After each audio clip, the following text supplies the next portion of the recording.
வந்து பெருமாளை பத்தி அறியணும், தெய்வ ரகசியங்களை அறியணும் அப்படின்னு தென்னிந்தியாலேருந்து கிளம்பி வட இந்தியாவை நோக்கி போகும்போது, அப்புறம் அவர் அங்க வடக்குல வந்து ஒரு ஆசிரமத்தை வச்சுட்டு அந்த ஆசிரமத்தை டெய்லி வந்து அவர் பூஜை பண்ணிட்டு இருக்காரு. ஒரு நாள் ஆசிரமத்துக்கு வெளில வர சூரிய உதயம் போது சூரியனுக்கு மேல ஒரு தேஜஸ் வந்து தென்னிந்தியால இருந்து வருது.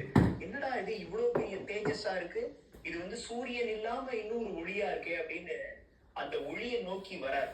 அவர் வந்து அந்த ஒளியை நோக்கி நடந்து அந்த காலத்துல வந்து ஒரு டிரான்ஸ்போர்ட் ஃபெசிலிட்டி இல்லாததால அவர் வந்து அந்த ஒளியை நோக்கி நடந்து வந்துட்டே இருக்க. நடந்து வந்து பார்த்தா அது வந்து திருக்குறுகூர்ல வந்து ஒரு புளிய மரத்துல இருந்து வருது. என்னன்னு வந்து பார்த்தா அந்த நம்மாழ்வார் வந்து பிறந்ததுல இருந்து யோகாபியாசத்துல இருக்காரு 16 வருஷம். திருக்குறுங்குடி, அதாவது திருக்குறுங்குடி நம்பிகள்னு அந்த பெருமாளோட அம்சம் தான் நம்மாழ்வார்.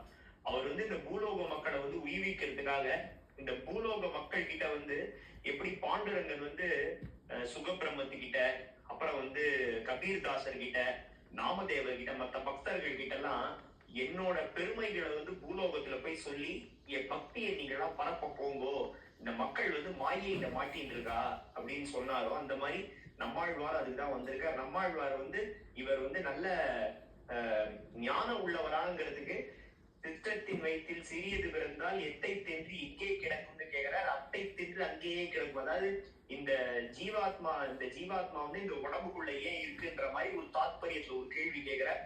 அவர் வந்து அதுக்கு வந்து ஆன்சர் பண்றார். 12 ஆழ்வார்கள்ல எல்லா ஆழ்வார்களும் பெருமாளை பத்தி பாடியிருக்கா.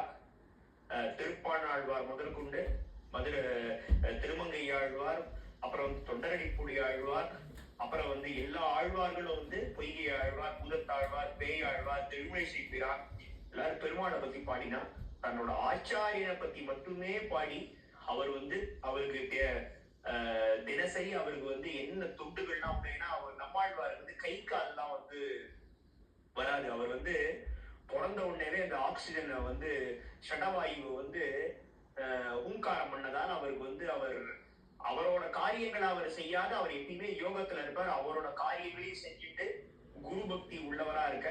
நம்மாழ்வார் காலத்துக்கு பிறகு நம்மாழ்வாரோட திருவாய்மொழி பாசுரங்களை தலையில பட்டோலையா வச்சுட்டு சடகோபனை பாடினீரோ, எம் நம்மாழ்வாரை பாடினீரோ, திருவாய்மொழி பாடினீரோ மதுரை வீதிகள்ல வந்து அவர் வந்து எடுத்துட்டு போறார்.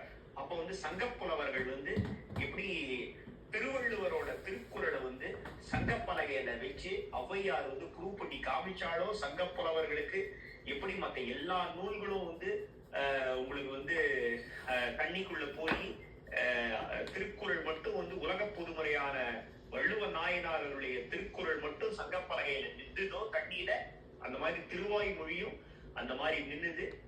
அதனால அவர் வந்து தன்னோட ஆச்சாரியனை பத்தி மட்டும், அதாவது வந்து இவன் வந்து ஒரு தூக்கி கூட இவன் வந்து பிரயோஜனம் இல்லை, இவன் வந்து வேஸ்ட், இவன் உலகத்திலேயே வாழறது வேஸ்ட் அப்படின்னு சொல்லிட்டு இந்த உலகத்துல இருக்கிற எல்லாரும் நம்மள ஒதுக்கலாம்.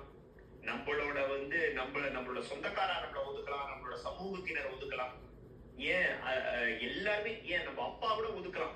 ஆனா எப்படி ஒரு பெத்த தாயார் வந்து அடிமக்கா இருந்தாலும் தன்னோட பிள்ளைய ஒதுக்க மாட்டாளோ, அந்த மாதிரி அந்த ஆச்சாரியன் வந்து நம்மள ஒதுக்க மாட்டான், அந்த பாண்டுரங்கன் வந்து நம்மள ஒதுக்க மாட்டான். அவன் வந்து எப்படியா இருந்தாலும் சேர்த்துப்பான், நம்மளுக்கும் அந்த ஞானம் வரும்படி செய்வான். அந்த மாதிரி நம்மாழ்வார் இவருக்கு ஞானம் வரும்படி செஞ்சதால அவர் மேல வந்து இந்த ஒரு 11 பாசுரம் பாடல.